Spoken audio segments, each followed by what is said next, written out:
You ever had one of those mornings where everything seems just right, until someone tries to flip your entire life upside down? The sun had barely crested the hills of Coldwater County, Montana. I was standing on my porch with a cup of strong coffee, wearing a flannel shirt still smelling of cedar and engine oil. Just another quiet morning on my family's land, 160 acres of soil, sweat, and stories. That land's been in the Rutherford name since 1937. My boots hadn't moved an inch. But somehow, someone thought I didn't belong there. My phone buzzed. 911 dispatch. We've received a call. The reporting party claims there's a trespasser refusing to leave private property. Are you currently occupying any land you don't own? I blinked.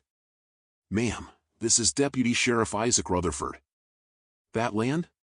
Yeah, it's mine. I was born in that barn over the hill. You might want to tell whoever called that I've got every right to be here. And I carry the badge to prove it. From the second-story window of the oversized suburban monstrosity across the road, I caught a glimpse of her, Karen Langley. Blonde bob, oversized sunglasses, and that same smug sneer she wore like foundation. Still holding a pair of binoculars, watching like I was an escaped convict instead of a man standing on land he bled for. Now, I don't know how y'all define neighborly, but where I'm from, calling the cops on your neighbor for standing on his own land, that's a declaration of war. But before I take you to that morning showdown, let me rewind a bit. Because like all good neighborhood feuds, this one didn't start with a 911 call. No, it started with flowers. Yep. Flowers. See, after 12 years working violent crimes in Billings and a failed marriage that left me with a pile of regret and an old yellow Labrador named Hank, I moved back home. My mother had passed 2 winters before. The house needed work. The fields needed plowing. And I needed healing. I left behind the city chaos for peace and dirt. I kept to myself. Grew tomatoes. Raised a few chickens. Sold jams and raw honey at a little roadside stand under a rusted sign that still read Rutherford Farms, honest since 1937. And for the first 6 months, that peace held. Then Langley Heights sprang up. You know the type, identical gray houses with white stone facades, Home Depot fountains, and flags changed by the season. Cookie-cutter perfection stacked next to each other like Monopoly houses. The kind of neighborhood where the HOA bylaws are thicker than the Bible and twice as judgmental. And at the center of it all was Karen Langley. Karen was everything I wasn't, polished, loud, obsessed with rules, and utterly convinced her version of community values should extend past her own picket fence and onto the edge of my cornfield. She showed up the first time with a clipboard and a folder labeled Neighborhood Harmony Task Force. Said she was delighted to meet the legacy resident and that integration was important. Now I don't know what integration she meant, but her smile didn't reach her eyes. The second visit? That was when things turned. She marched across the gravel in kitten heels, waving a letter in my face like she was evicting me from a bad dream. Said the Langley Heights Homeowners Association had decided to extend its aesthetic jurisdiction across property lines. Her words. Not mine. You're in violation, she said, gesturing toward my barn, of multiple visual harmony ordinances. Ma'am, I said, that barn's been standing longer than your entire subdivision. My grandfather built it after returning from World War II. It's not violating anything. But she didn't blink. She handed me a certified letter listing my offenses: weathered barn paint, improper livestock visibility, and, get this, unauthorized floral display, which apparently referred to the wild sunflowers growing along my fence. The letter threatened $250 a day fines. Claimed I was subject to HOA regulations through a proximity clause. Said if I didn't comply, they'd escalate enforcement. Now, I've dealt with drug dealers, arsonists, and murderers. But let me tell you something, nothing, and I mean nothing, prepares you for the bureaucratic nightmare of a weaponized HOA.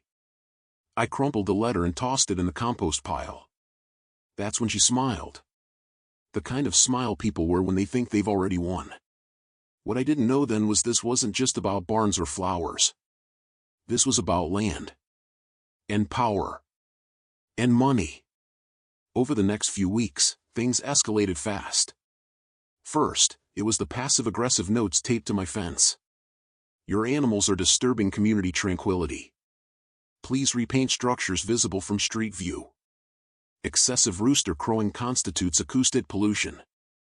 Then came the flyers, yes, flyers, distributed to every mailbox in Langley Heights, warning residents about a decaying rural eyesore threatening property values.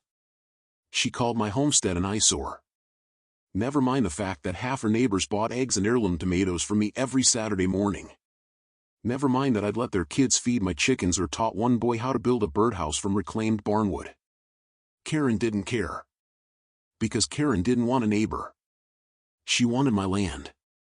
And it all became crystal clear one evening when her husband, Robert Langley, real estate developer, polo shirt enthusiast, and walking spreadsheet, showed up at my door with a proposal.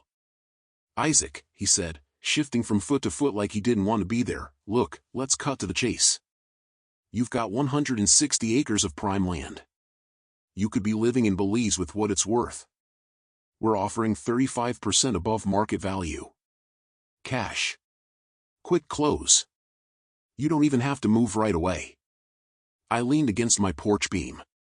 "Is that so?" He nodded. "This community's growing. We're planning phase 2.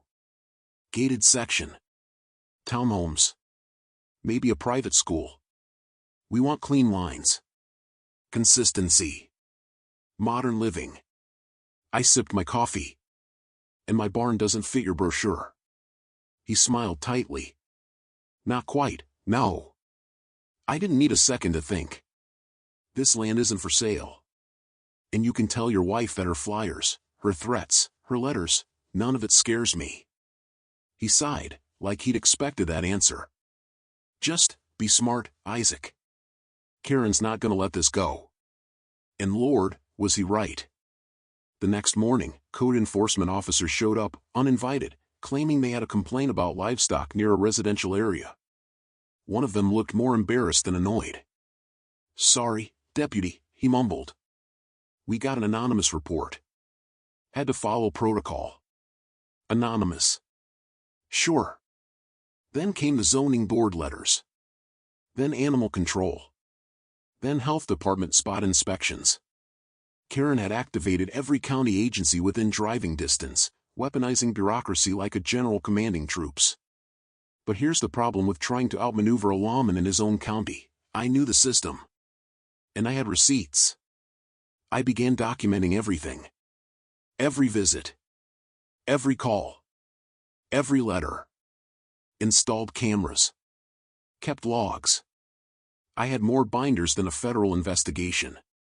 And while Karen fumed on Nextdoor and Facebook, spinning tales of rural threats and community contamination, I was digging into the Langley Heights development paperwork. And what I found? Oh, it was gold. Langley Heights wasn't fully incorporated. Their HOA hadn't been legally filed with the Secretary of State. Their proximity clause? A fabrication. Their fine system? Unenforceable. Karen's entire campaign was based on legal illusion. But before I could confront her, she made her boldest move yet. She called 911. And accused me, a decorated deputy, of trespassing on my own land. Let that sink in. So there I stood, on the porch my grandfather built with his own hands, coffee in one hand, badge in the other, looking across the field at a woman whose rage had consumed her reason. That was the moment everything changed. Because when someone calls the police on a sheriff standing on his own dirt, they better be ready for what comes next. The irony wasn't lost on me. Karen had summoned law enforcement to evict law enforcement. If it hadn't been so ridiculous, I might have actually laughed. A county cruiser pulled up about 20 minutes after her call. It was Officer Raymond Harlan, young guy, fresh out of academy, still trying to grow into his uniform. Poor kid looked nervous as hell when he stepped out and realized who he'd been dispatched to question. Deputy Rutherford?"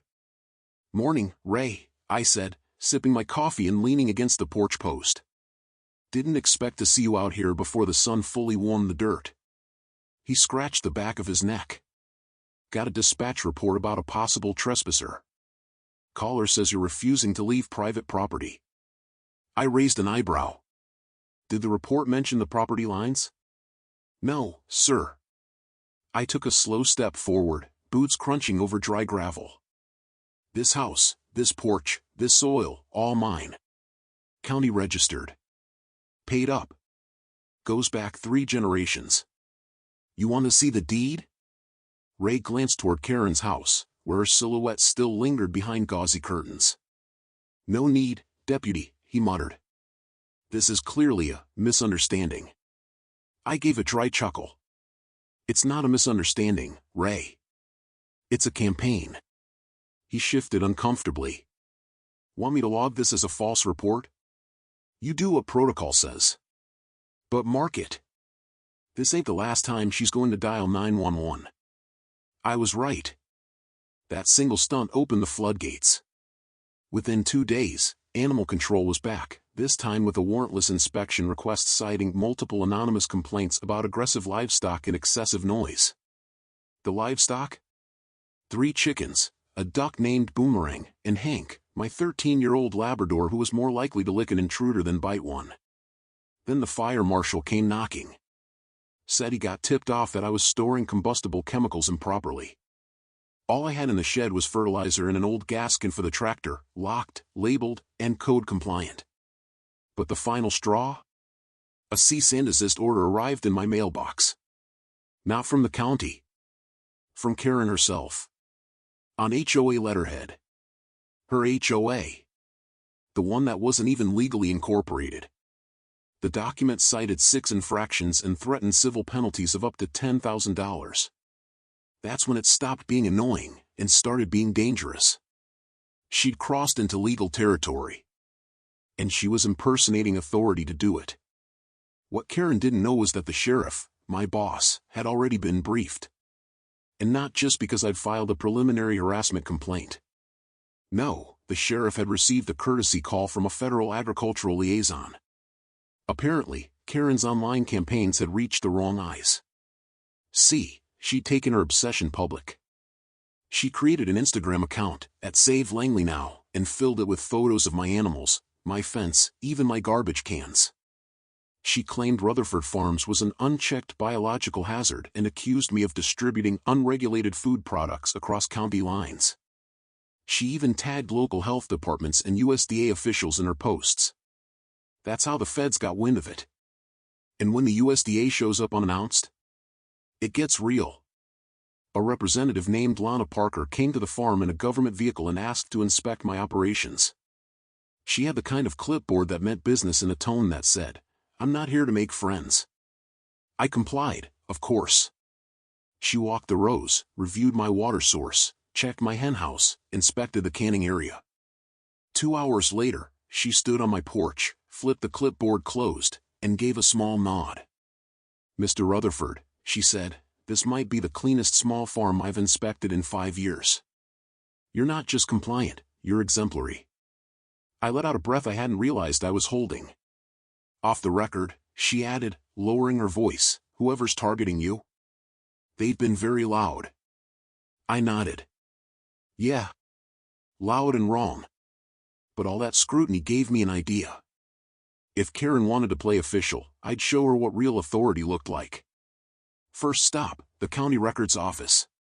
It took me 3 hours, 2 cups of awful vending machine coffee, and a very bored clerk named Dwight, but I found everything I needed. Langley Heights had filed a preliminary HOA incorporation request 4 years ago. Just a request. Nothing was ever finalized. No formal registration, no board approval, no signatures from landowners outside the original plat. Legally, the HOA didn't exist. Which meant every letter, every citation, every threat she'd sent to me and her neighbors, it was all fraud. I copied every document. Took photos. Even made a thumb drive backup. Then I paid a visit to my friend Vanessa Myers, head of the local paper, the Coldwater Gazette. Vanessa had known me since high school. She was fierce, nosy, and allergic to injustice. When I dropped the manila folder on her desk, her eyebrows shot up. "You're telling me Karen Langley has been running an illegal HOA, collecting dues and issuing fines, all without state authorization?" "Not just me. The paperwork says it," plain as day. Vanessa leaned back in her chair and smiled like a cat spotting a fat canary. "This'll make front page." And it did. 3 days later, a headline screamed across town, "Fake HOA harassing local deputy, illegal fines, false complaints, and farm stand fury." The story spread like prairie fire in August. The next Saturday, cars poured into my driveway. People I'd never seen before, families from 3 towns over, war veterans, local business owners, all showing up to buy tomatoes, honey, and pickles. But really? They were there to send a message. Karen watched it all from behind her hedges. And she did not take it well. Her Facebook rants turned venomous.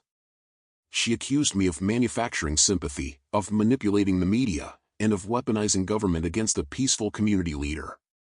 But she wasn't just ranting anymore. She was unraveling. A week later, during peak farmstand hours, Karen pulled up in her black BMW and parked directly in front of the stand, blocking access entirely. She got out holding a clipboard, wearing sunglasses and a bright pink tracksuit like she was auditioning for a role in a bad reality show. She began writing down license plates of every customer. Then she started shouting. "These people are supporting criminal activity," she screamed. "This farm is not zoned for retail. It's illegal commerce. He's a danger to this community." People stared in stunned silence. I stepped forward. Calm. Controlled. "Karen," I said, loud enough for the crowd to hear, "you are interfering with lawful commerce and trespassing on private property." She smirked. "You can't intimidate me, Rutherford. I have documentation." "Great," I replied. "So do I." I reached into my vest pocket and pulled out a printed letter, certified, signed by the county commissioner. It confirmed the farm's legal zoning status, retail approval, and historic protection.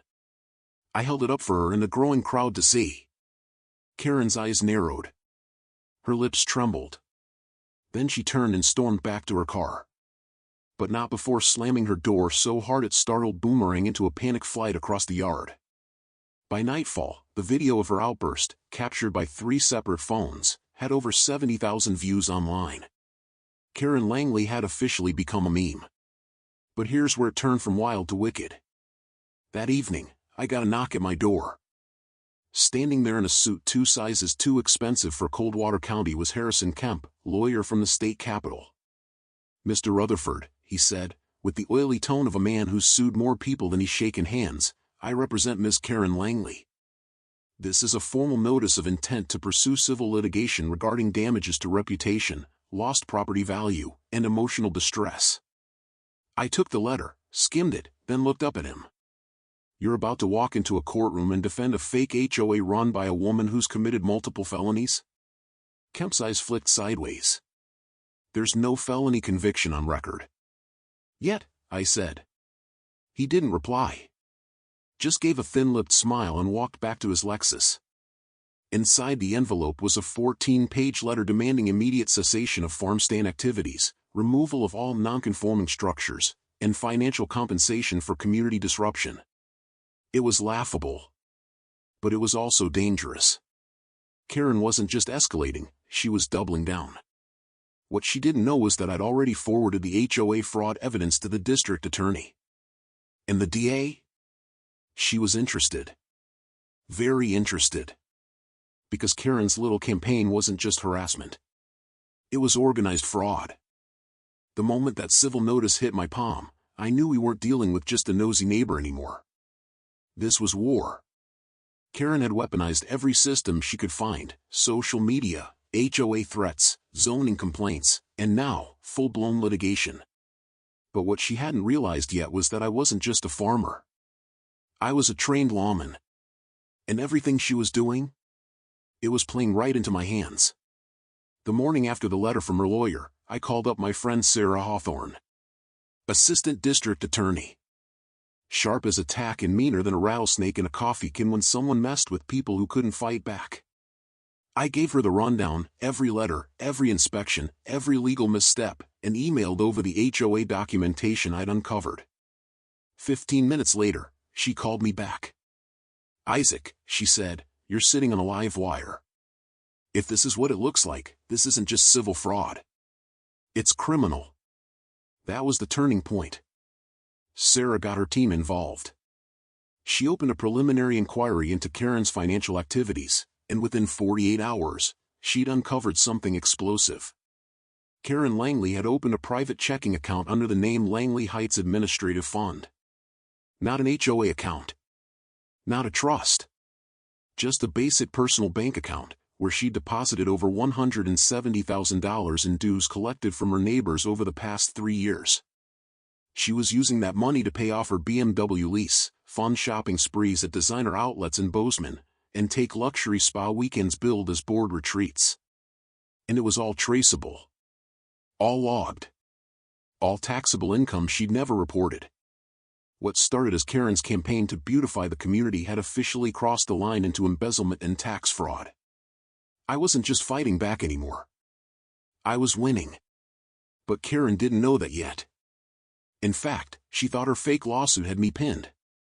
A week after the civil complaint, she walked right onto my property, again, with a smug little smile and a stack of printed papers. She waved them like she'd already won. "Just so you're aware," she chirped, "your countersuit window is shrinking. Once the judge approves the injunction, you'll have to vacate your retail operation until further notice." I didn't say a word. I just pulled my phone out of my pocket, hit record, and pointed the camera at her. "You're currently trespassing," I said calmly. "And you're delivering an invalid notice from an unrecognized HOA. Care to repeat that for the camera?" She paused. Then she did something that absolutely floored me. She reached forward and slapped the phone out of my hand. The screen cracked on impact, skidding across the gravel. For a moment, neither of us moved. Then she realized what she'd just done. "Ma'am," I said slowly, picking up the phone, "you just committed criminal mischief. That's a misdemeanor. And since I've been recording since before you walked up that hill, the entire assault is documented." Karen's eyes widened. But she recovered quickly, squaring her shoulders. "I have legal immunity," she said. "As acting president of a community enforcement board. Of an organization that doesn't legally exist," I cut in. She turned and stormed off without another word. But what she didn't know was that she'd given me exactly what I needed: provable, recorded assault on a public official, on private property. It was the first domino in a chain reaction she couldn't stop. Sarah and the DA's office started building the case. Meanwhile, Karen kept spiraling. She began emailing all of Langley Heights. Mass messages filled with wild accusations about my dangerous farm operation, screenshots of blurry security cam footage claiming to show illegal activity, and statements like, "Ask yourself, why does he need a chicken coop that big? What is he really hiding?" Her paranoia wasn't just embarrassing anymore, it was unhinged. Then came the petition. She stood at the entrance to the neighborhood one Saturday, clipboard in hand, asking every resident to sign a demand to have me forcibly removed from my land due to safety concerns. Only 8 people signed. 8. Out of over 90. 2 of them later asked to have their names removed after reading the article Vanessa published. The tide was turning. And Karen knew it. So she upped the ante again. She filed a formal complaint with the sheriff's department accusing me of threatening her life. Said I told her I'd take care of her permanently if she didn't drop the lawsuit. Luckily, I'd been wearing a body cam every single time we interacted. The footage? Karen doing 90% of the talking while I stood on my own land, arms crossed, barely raising my voice. My sergeant called me into the station. Pulled up the footage. Watched it in silence. When it ended, he turned to me and said, "Son, if you were any more patient, you'd be a Buddhist monk. I've seen more aggression in a book club. That false accusation? It got filed into what we call the crazy binder. It also got added to the growing list of charges Sarah was compiling." But Karen wasn't done. Not by a long shot. She started blocking my customers again, parking her car across the driveway, filming them as they came and went, yelling obscenities and waving pamphlets accusing me of everything from illegal composting to eco-terrorism. Yes. Eco-terrorism. But here's where karma walked in, wearing cowboy boots and carrying a folding chair. 3 Vietnam vets from the county got wind of Karen's behavior and decided to help. They started volunteering at my stand. Every weekend, they sat out front in lawn chairs with thermoses full of strong coffee, greeting customers and making sure nobody got harassed. They never said a word to Karen. Just smiled and waved. And every time they did, Karen turned a little redder, screamed a little louder, and looked a whole lot crazier. One Saturday, Mrs. Delaney, a 73-year-old widow from Langley Heights, walked right up to Karen and said, "Honey, if you spent half as much time pulling weeds as you do causing problems, we'd all have gardens as nice as his." Karen went silent for the first time in weeks. Meanwhile, Sarah's case was heating up. The forensic accountants traced over $300,000 through Karen's fake HOA account, including withdrawals labeled as decor committee meetings that were really luxury salon visits and neighborhood improvements that funded a deck extension on her own house. It was textbook embezzlement. And it was about to blow wide open. But before that could happen, Karen made one last, fatal mistake. She tried to bribe a county inspector. Bob Martinez. Nice guy. Honest as they come. He's been inspecting barns in this state since before cell phones were smart. Karen met him at a diner in town. Slid an envelope across the table. Said she'd appreciate it if he could find something structurally unsafe about my barn. Bob didn't even open the envelope. He stood up, left a $10 tip on the table, and drove straight to the sheriff's office. The moment that report hit the DA's desk, everything accelerated. Karen Langley had just crossed from entitled nuisance into felony territory. And we weren't about to let her walk away from it. Sarah called me the next day. "It's time," she said. "We're issuing the warrant. But I want you there when it happens." "Arresting her myself?" I asked. "No," she said. "But I want her to see you standing there. I want her to know exactly who brought her down. And let me tell you, when the handcuffs finally clicked, it wasn't revenge. It was justice. They say when karma comes, it doesn't knock, it kicks the door down. But in Karen Langley's case, karma pulled up in a government vehicle, stepped out in a clean blazer, and carried a federal arrest warrant with her name printed in bold at the top. It was a Tuesday. Sky was the color of cold steel, and the wind carried the kind of tension you feel before a thunderstorm. The Langley Heights Emergency Community Meeting was set for 6 p.m. sharp at the neighborhood center. Karen had planned it as her big moment. A final showcase of evidence against me, the culmination of her crusade. She had posters printed. Charts made. A projector rented. She even hired a videographer to film what she thought would be her public triumph over corruption and agricultural blight. What she didn't know was that half the audience would be undercover federal investigators, 2 state fraud agents, and a very prepared assistant district attorney sitting in the back row with a box full of warrants. And me? I walked in 5 minutes late, in full uniform, badge glinting under the fluorescent lights. I took a seat in the last row, dead center, arms folded, calm as a lake before the storm. Karen spotted me instantly. Her eyes narrowed. She smiled. The kind of smile someone wears when they think the executioner just showed up in shackles. "Ladies and gentlemen," she began, pacing at the front of the room, "thank you for attending tonight's emergency session. I regret that we've come to this, but the threat to our community is simply too great to ignore." She gestured to a large foam board display filled with blurry surveillance photos, images of my barn, my customers, even one of Hank lying on the porch. "Over the past 90 days, I've compiled irrefutable evidence," she declared. "This man, Deputy Isaac Rutherford, has abused his authority, violated zoning laws, endangered our children, and committed ongoing fraud under the guise of a so-called farm stand." She clicked the remote. A pixelated photo of me handing a customer a basket of tomatoes appeared on the screen. "This," she said dramatically, "is not agriculture. It's organized deception. And it ends tonight." The room was silent. Nobody clapped. Nobody nodded. Most looked confused. Some looked worried. One woman in the front row raised her hand. "Ms. Langley, that's me in the photo." I was buying produce for my church's food pantry. Karen's voice jumped an octave. Ma'am, with all due respect, you've been misled. You're a victim of manipulation.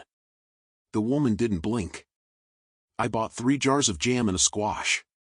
If that's a crime, you're gonna need a bigger jail. A few scattered chuckles broke the tension. Karen pressed on. Deputy Rutherford has harassed me, threatened me, intimidated our board. There's no board, someone muttered from the back. Karen raised her voice. And that's exactly the kind of insubordination we've come to expect. She was unraveling. Sweating. Talking faster. Flipping through printouts like they were subpoenas. That's when Sarah stood up. Assistant District Attorney Sarah Hawthorne. Calm. Professional. Deadly efficient. Ms. Langley, she said. My name is ADA Sarah Hawthorne, and I represent the Office of the District Attorney for Coldwater County. I have a few questions for you. Karen froze. Then she did the worst thing imaginable. She smiled again. I'd be delighted, she said. Finally, someone here takes this seriously. Sarah stepped forward, pulling a stack of documents from a leather folio. Do you recognize this bank statement? Karen nodded proudly. That's the Langley Heights Administrative Fund. Our community dues account. Interesting, Sarah said. Because it's registered to your personal name. No trust, no LLC, no board oversight. And according to our audit, it's received over $317,000 in payments from residents, including penalties, fines, and donations for HOA improvements. Karen hesitated. I manage the account. Temporarily. For efficiency. Sarah raised an eyebrow. Did you report any of this income to the IRS? Well, that money isn't income. It's administrative. Did you file incorporation paperwork with the state? We have bylaws. But no legal status. Silence. Karen's hand trembled. Sarah didn't flinch. Ms. Langley, you're being charged with embezzlement, wire fraud, tax evasion, impersonation of a legal entity, and filing false police reports. Gasps echoed across the room. Karen's mouth opened, but nothing came out. I stood. Walked to the front. Reached into my vest and pulled out the arrest warrant. Karen Langley, I said, you have the right to remain silent. Her eyes went wide. You can't arrest me. I'm the president of an organization that doesn't legally exist, I finished. You've been running a neighborhood extortion ring under the illusion of authority. I'm protecting this community. No, Sarah said quietly. You've been exploiting it. Karen lunged for the papers in Sarah's hand, and instantly 2 plainclothes officers stepped forward and restrained her. She shrieked. I am the HOA. I have authority. You're all corrupt. The videographer kept rolling. Residents watched in stunned silence as Karen Langley, self-proclaimed protector of property values, was led out in handcuffs, shouting about agricultural conspiracies and deep state compost terrorism. And just like that, it was over. Or so we thought. The fallout came fast. Local media ran the story like wildfire. Fake HOA president arrested for fraud. Deputy victimized by HOA scam exposes corruption. Tomatoes and justice, the farm stand that fought back. Within 72 hours, I had news trucks in my driveway, asking for interviews. Vanessa from the Coldwater Gazette ran a follow-up piece titled Karen's Kingdom of Lies, and it got syndicated statewide. Neighbors I'd never spoken to brought me pies, casseroles, jars of pickles. Kids showed up to pet the chickens. One little boy handed me a crayon drawing of me arresting the evil tomato lady. I framed it. But something else started happening too. People started coming forward. Not just from Langley Heights, but from other towns, other HOAs. They told stories about phony fines, harassing board members, threats about paint color and mailbox size, property liens filed without legal cause. Karen's arrest had triggered something bigger than our feud. It exposed a system, broken and abused, hiding behind the mask of community enforcement. And the calls poured in. Lawmakers. Advocates. News anchors. Even the governor's office. What started as one woman's vendetta against the tomato stand had become a statewide referendum on HOA power abuse. And me? Well, I just kept growing cucumbers. Kept filling jars with jam. Kept fixing fences and letting Hank sleep in the sun. The world was watching. But I was exactly where I'd always belonged. Back home. On land my grandfather built with his bare hands. Where no fake organization, no phony board, no concerned neighbor was ever going to push me out. And while Karen sat in a holding cell, trying to convince federal agents that I was running an underground produce cartel, I sat on my porch with a cup of coffee, the sun dipping low behind the trees, and the weight of justice finally off my shoulders. But as peaceful as it felt, I had a feeling this wasn't the last card Karen had to play. Because people like her? They don't go quietly. You'd think that after being hauled out of a community center in handcuffs, in front of her neighbors, her victims, and a reporter with a live mic, Karen would have gotten the message. But no! Not Karen Langley. Karen didn't just dig her own grave. She kept digging until she found the waterline, flooded her reputation, and electrocuted what little credibility she had left. Let me walk you through it. 3 days after her arrest, she posted bail. $5,000 cash, probably scraped from whatever was left in that fake HOA administrative fund. Most folks would have gone quiet. Hired a lawyer. Kept their head down. Maybe tried to claim a misunderstanding. Karen? She held a press conference. On her front lawn. With an American flag draped behind her, a podium she clearly rented, and a speech that began with the words, "I have been persecuted." She blamed government overreach, deep state farming conspiracies, and radical vegetable propaganda. Claimed the arrest was political. Accused me of weaponizing law enforcement for personal gain. She even pointed directly at the camera and said, "If I have to go down, I'm taking every corrupt gardener with me." Gardener. I can't make this up. The video went viral overnight. But not in the way she wanted. Clips of her ranting in front of confused squirrels became TikTok memes. Someone auto-tuned her saying "corrupt gardener" and layered it over trap beats. It hit 3 million views by lunchtime. And if Karen was angry before, now she was unhinged. She started doxing. Posting names of my customers online. License plates. Phone numbers. She called the USDA again and filed a complaint accusing me of harboring biological threats in my compost heap. Said she had evidence I was running a farm-based narcotics ring. Claimed my cucumbers were a front for trafficking. I wish I were joking. Then she sent letters. Certified mail. To everyone who had ever shopped at my farm stand, threatening legal action for collusion in unauthorized produce distribution. One of my regulars, 81-year-old Mrs. Bennett, called me in tears. She said if I buy one more jar of your jam, she's going to report me to the FBI. I asked her what she planned to do. There was a pause. Then she said, "Well, I'd like 2 jars of blackberry this week if you've got 'em." The community rallied. Bigger than ever. Customers started posting their receipts online with the hashtag #JamsForJustice. My farm stand got so busy we had to set up a second table.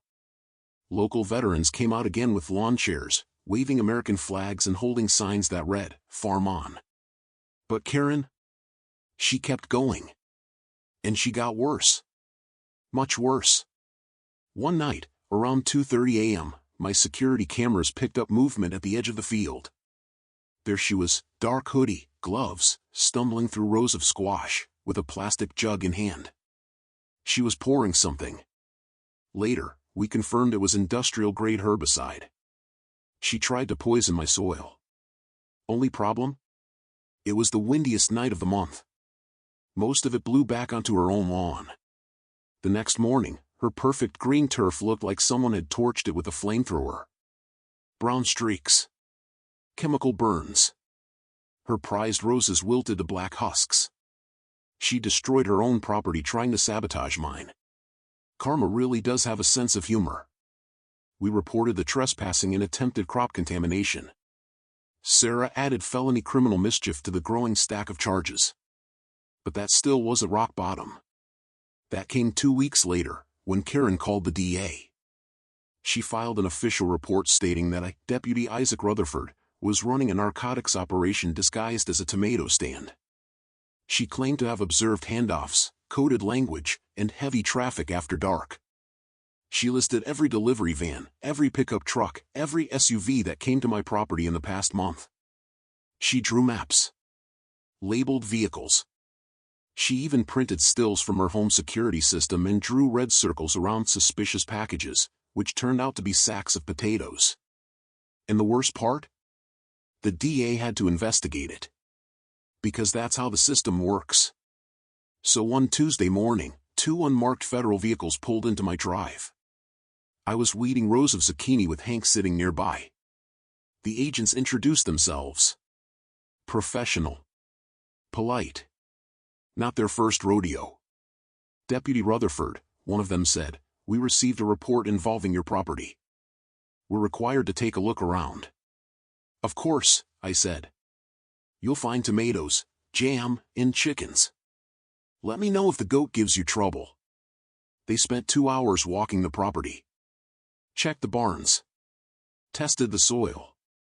Even examined the basement. At the end, one of them turned to me and said, "You run a tighter operation than some commercial facilities we inspect. If all rural farms looked like this, our job would be easy." Then he showed me the file. 17 reports. Filed by Karen. Each one more absurd than the last. One even alleged that I was shipping agricultural opiates disguised as beets. He shook his head.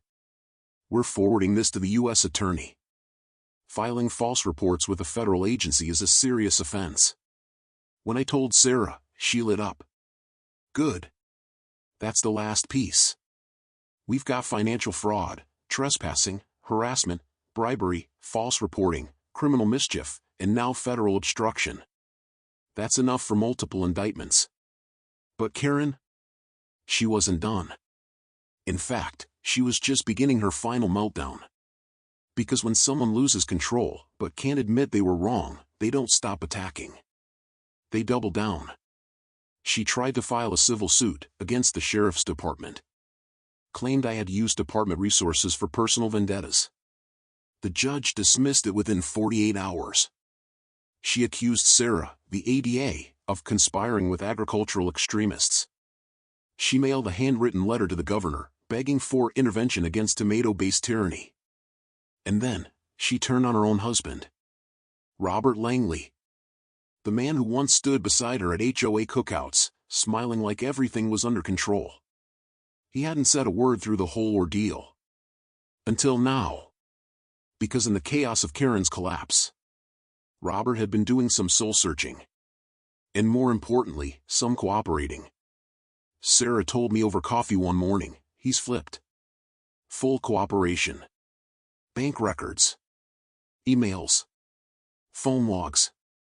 He's giving us everything. Turns out Robert had been quietly trying to limit the damage behind the scenes. He'd known for months that Karen was out of control. But he never imagined she'd end up facing federal charges. Now he was trying to save what was left of his company, and maybe his own freedom. His testimony added fuel to the fire. Confirmed that Karen had forged board meeting minutes. Faked votes. Used community funds to pay for personal expenses, and laundered them through a shell landscaping company she registered in her cousin's name. That broke the case wide open. Sarah fast-tracked the indictment process. In one morning, a sealed box arrived from the DA's office. Inside? A stack of felony charges thicker than a phone book. All with Karen's name at the top. We were days away from court. But the story wasn't over. Because Karen, in true Karen fashion, had one last trick up her sleeve. And it would be her most desperate move yet. The closer we got to Karen's trial, the more it felt like a dam about to burst. But before that courtroom ever opened its doors, Karen tried one last, reckless gambit to flip the script. It started with a new press release. Yes, another one. This time, she sent it not just to the local paper, but to every media outlet in the state. She framed herself as a whistleblower, claimed she had uncovered systemic agricultural fraud, political favoritism, and illegal land use lobbying. She said she was being silenced by corrupt officials for speaking truth to Compost. The language was so absurd that even the regional news stations ignored it. Except one. A low-budget online news blog picked up the story and ran it under the headline, "Farmgate? Deputy accused by HOA leader of running suburban drug ring disguised as tomato stand." That was all Karen needed. She printed out the article. Held another emergency HOA meeting, this time attended by exactly 5 people, one of whom came for the cookies. At that meeting, she announced she would be filing her own criminal complaint against me, Sarah, the sheriff, and even the mayor. She called it Operation Root Out the Rot. But the problem? This time, she crossed a federal line. She submitted forged affidavits from non-existent HOA members, complete with fake signatures and ID numbers copied from voter rolls. And she didn't stop there. She used the HOA's mailing list to send cease and desist threats to residents who had spoken out against her. Threatened to sue anyone who appeared as a witness at her trial. One letter said, "Participating in this vendetta may open you to legal and financial consequences." That was it. Sarah pulled the plug. The next morning, Karen Langley was rearrested, this time on witness intimidation, document forgery, and attempted obstruction of justice. She screamed the whole way out of her house, still in slippers, yelling about agricultural tyranny and vegan conspiracies. But for the community, that second arrest was a wake-up call. This wasn't a dispute anymore. This was a breakdown. A dangerous one. The day of the trial came 2 weeks later. Coldwater County Courthouse was packed. Every seat was taken. Some people stood in the back. Others waited outside with "Justice for Rutherford" signs, handing out organic zucchini bread and homemade strawberry jam.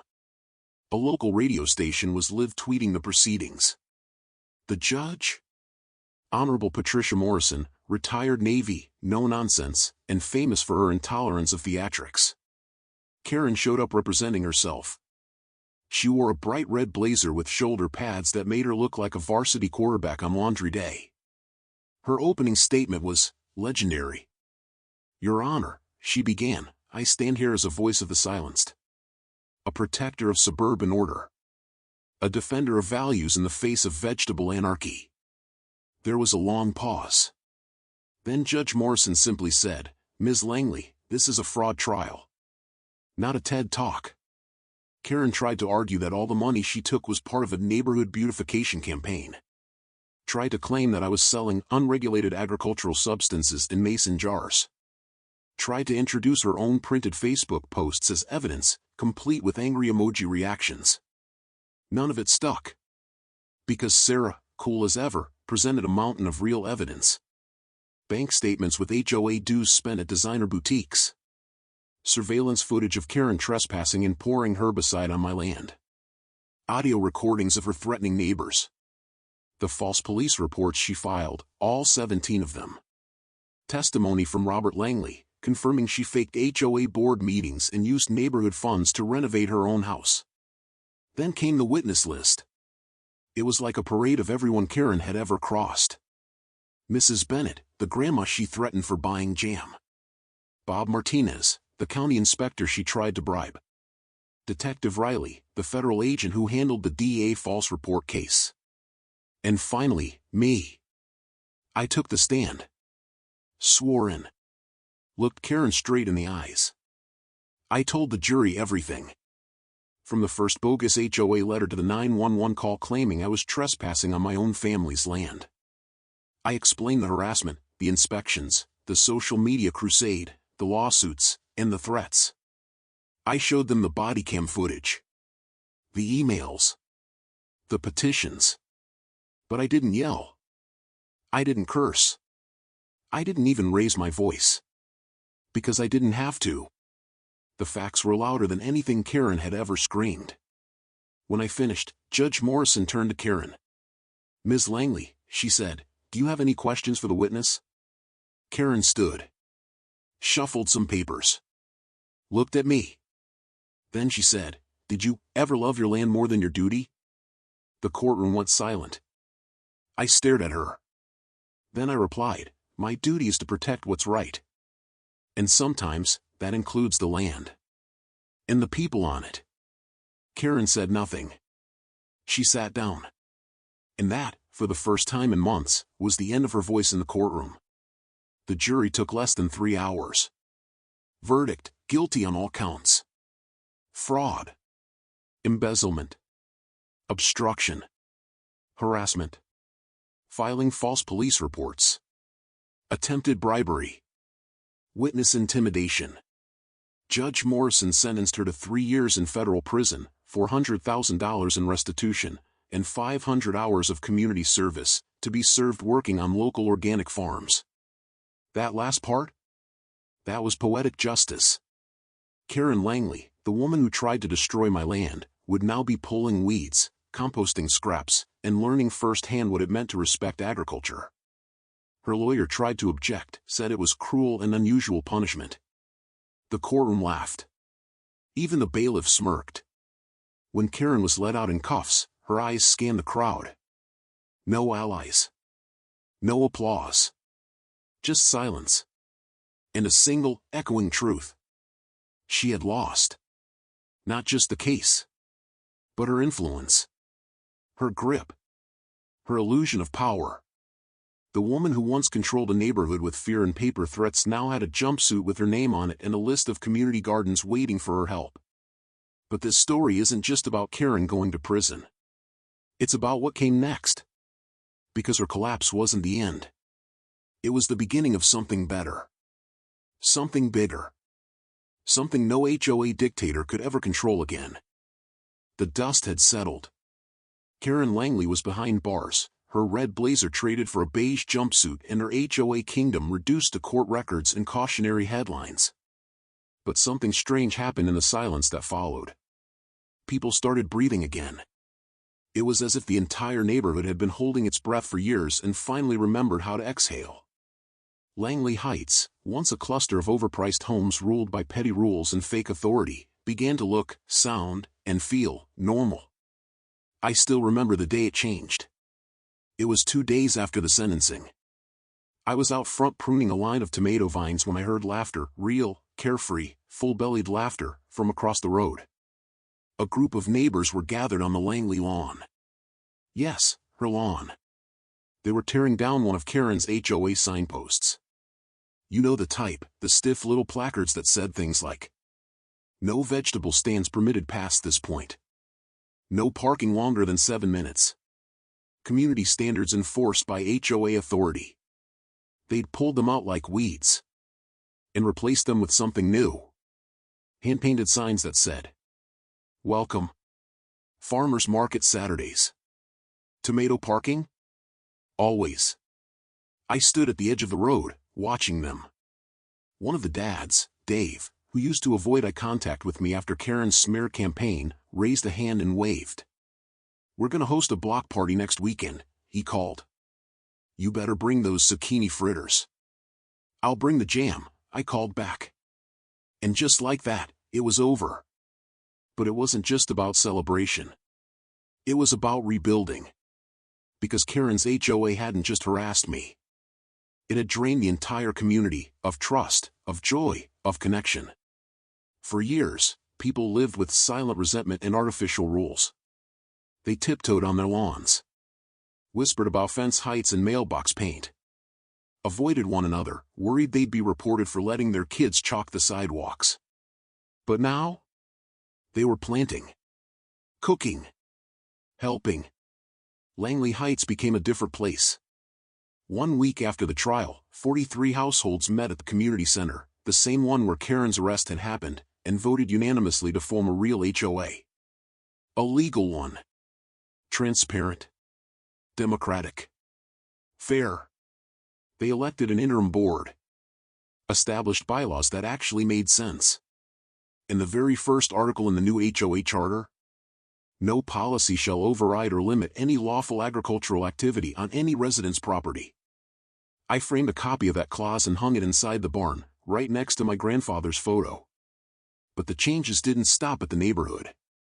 Word of Karen's trial and her ridiculous crusade had spread far and wide. News stations across Montana picked it up.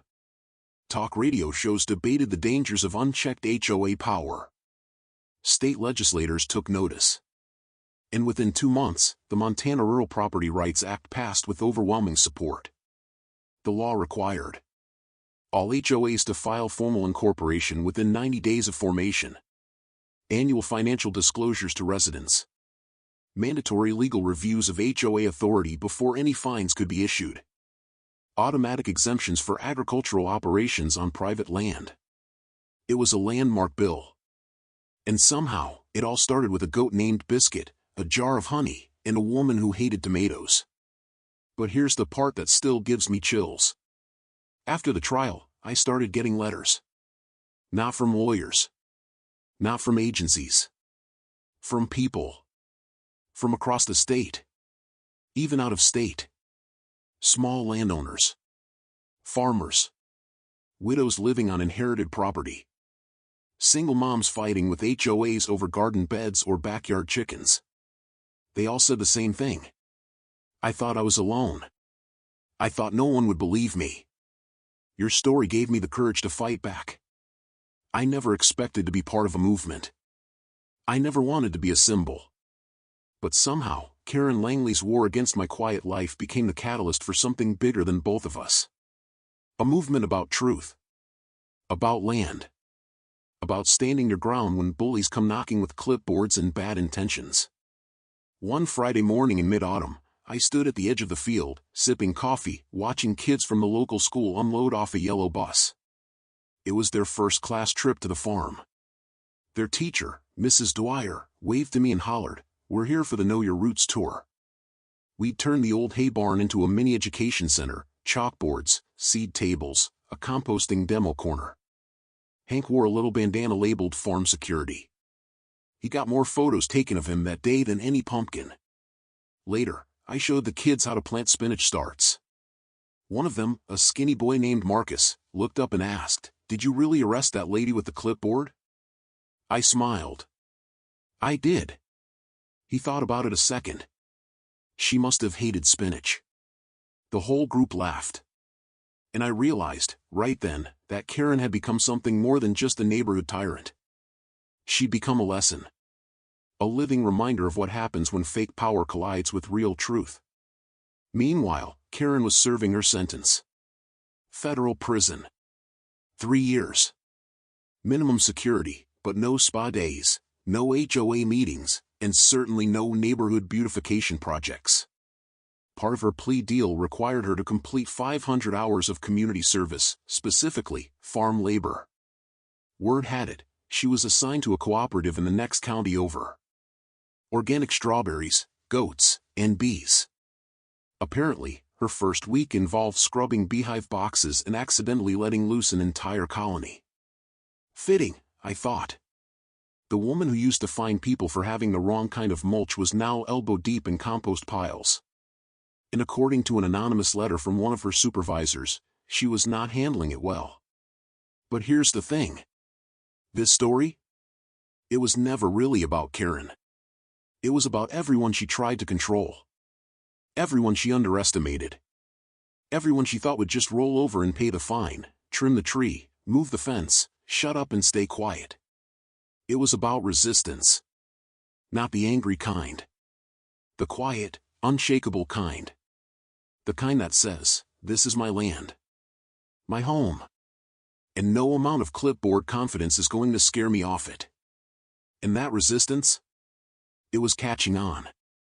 The final proof came on a snowy evening 6 months after the trial. The Langley house, once the HOA headquarters, had been sold. Foreclosure. Too many unpaid debts. Too much restitution. A young couple bought it. First-time homeowners.